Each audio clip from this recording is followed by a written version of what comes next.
Хайде, танцувайте. Ама не, ние не танцуваме. Танцувате, А ние си имаме едно предаване, което се казва Естествено ми е Петромила. Как се казва? Естествено ми е Петромила.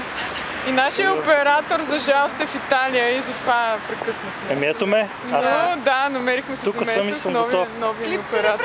Добре, кажи сега Естествено ми е Петромила, какво се случва? Какво се случва? Чакаме да отидем в някаква фабрика в Дружба. Не знам къде е, какво ще правим. Алфа Комерс. И чакаме Цвети, която закъснява. Там какво ще ви се случи? Не знам, наистина не знам нещо хубаво. Дали ще видят чадърите с палмички, луна и залез. Сещате? Кои чадъри, бе? Еми по морето!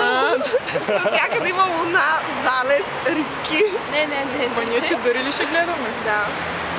Как така, да. Шезлонги ще има ли? Коктейли? Не, разбира се, отсъстват Мъже? шезлонгите. Голи мъже?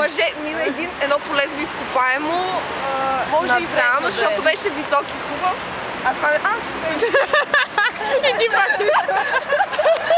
Не, тук вече тръгна канала.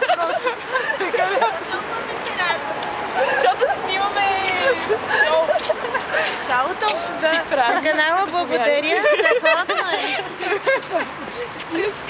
Честит празник, Слънчева и усмихната. Честит да бъде този! Празник, Цвети! На вас, красавици, къде е? Другата трипаджийка. Ми не забравих. Забравих ли я? Честит празник! Честит празник, Цвети! Те да няма да се ловам. Престани вече!